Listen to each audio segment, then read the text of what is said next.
Okay, I wanted to come up with a way to cover content like this with shorts, but realized pretty quickly that it's too messy to really summarize in 60 seconds without looking very messy as well. This video will hopefully be a brief recounting of what games I played in 2024, what I thought about some of the games I didn't play, and some of the games I'm looking forward to in 2025. Again, very self-indulgent content here. I'm nearly done with a few games that I plan to make videos about, and hopefully those will be more informative than mere opinions, but until then, here we are. So first, a word on my gaming habits. I'm a pretty obsessive person by nature, so I usually fixate on one primary game as my main focus. But then I also have 3 to 4 other games as either palate cleansers or games that I play with my friends. This usually means that I have one big story game, usually an RPG of some kind, that has my full attention, one game that's easy on the brain to play when I'm tired or burnt out of a big RPG, and then 1 or 2 multiplayer games I'm playing through with friends, and room for one game to pop up out of nowhere if something cool comes out that I hadn't heard of. I'll use this chart to roughly describe the games I was playing quarter by quarter by sorting them into these categories. I've talked a fair amount about the Yakuza games so far already, with 2 videos on 2 different adaptations of the games, but just to formalize it, this year was very much the year of Yakuza for me. I started playing Yakuza 0 last year in December, and then played through the rest of the mainline Kiryu games up through March. I was also playing Power World in January with my friends, which was great, if not lasting, for the content available at their early access launch, until Helldivers 2 came out in February, which then became the multiplayer game for the rest of the quarter. For small games, Tunic was a holdover from last year, and the game 100% deserves a video on its own. If you haven't heard how good it is, I fully recommend it. It's currently half off on Steam for the winter sale, which is about the best I've ever seen it go for, so if you like puzzle games with beautiful art, definitely pick it up. From April to June, I was playing Yakuza Like a Dragon Gaiden, The Man Who Erased His Name, and Like a Dragon Infinite Wealth, and it was a lot. There were some very heavy stories and rich emotions in those games, but I loved all 3 of them a great deal. I was still playing Helldivers until about July, so that can stick around, but there were a lot of good little games this quarter that each deserve a mention. Children of the Sun was a short game that starts cranked up to 11 and never slows down for the 3 or so hours that it lasts.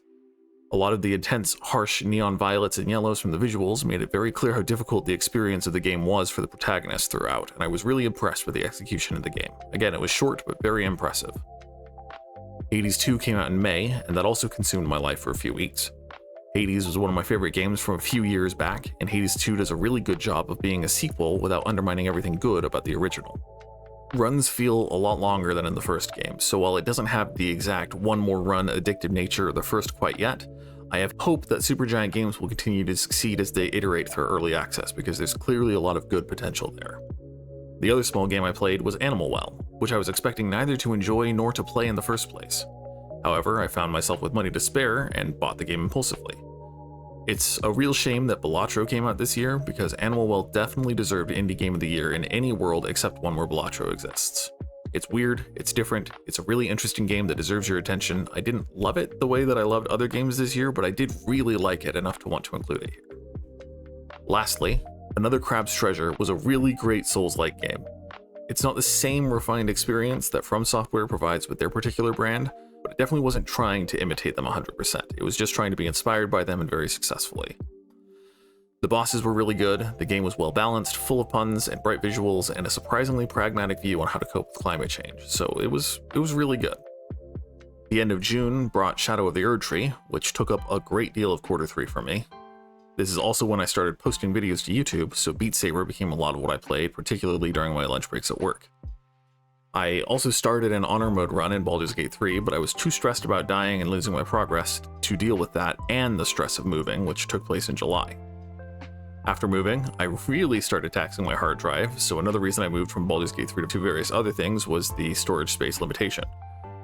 There weren't any big games that came out that I both wanted to play and could afford to buy, as moving isn't cheap, so I missed Black Myth Wukong and Astrobot, but both are games that I'm interested in playing at some point. This left me playing through a lot of my backlog Steam games while waiting to see which games my family members on Steam would buy that I could leech off of. My siblings played more Palworld with a Sakurajima update, and I played a little bit with them, but was much more interested in Abiotic Factor. However, none of them wanted to buy it until it went on sale, so I eventually decided to hold off on progressing further until they could join me, because let me tell you, Abiotic Factor is golden. I'm definitely going to make shorts out of it for sure, and I'd like to make a full video when we start playing, because more people should know about how great it is. But I also wanted to play it with friends, so I'm holding off for now. The 2 small games I played at this time were Danganronpa Trigger Happy Panic and Cataclysmo.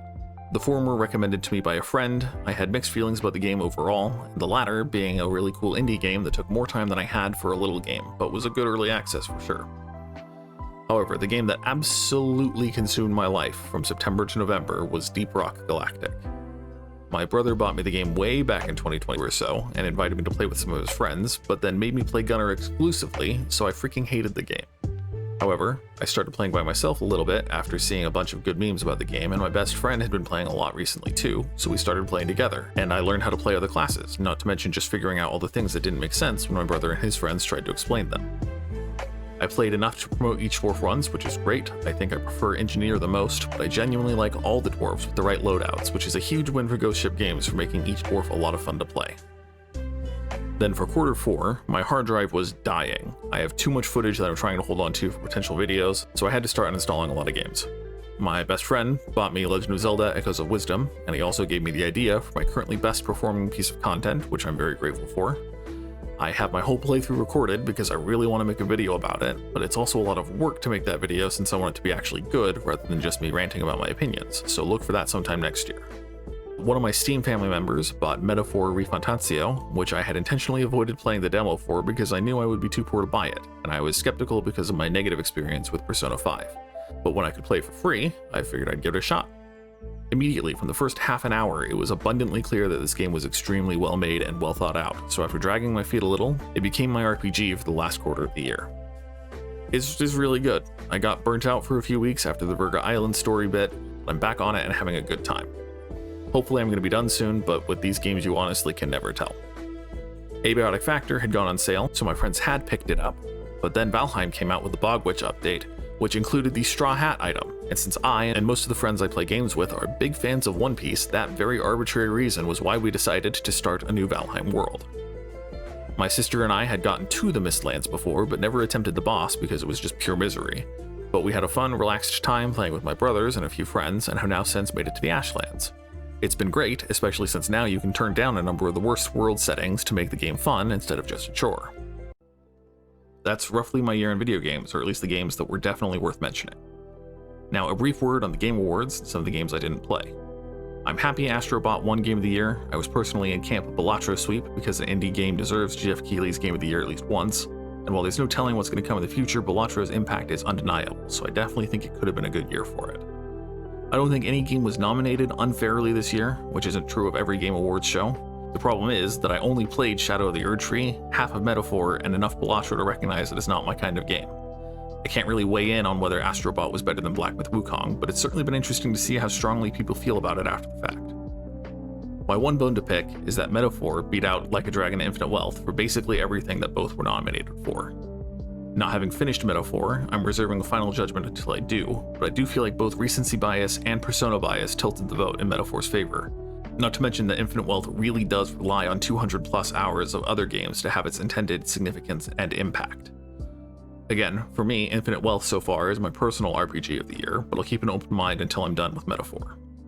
Otherwise, these are all the games I would like to have played if I had had both the money and the time, so if you've played them yourself, please let me know what you thought of them in the comments. If you recommend them strongly enough, I'll definitely see if I can check them out. And lastly, a bit on 2025 and upcoming games. There are a lot of games I'm super excited for in 2025, even right off the bat. In January, early access for Hyperlight Breaker is releasing, which I'm looking forward to for good times with friends for a while.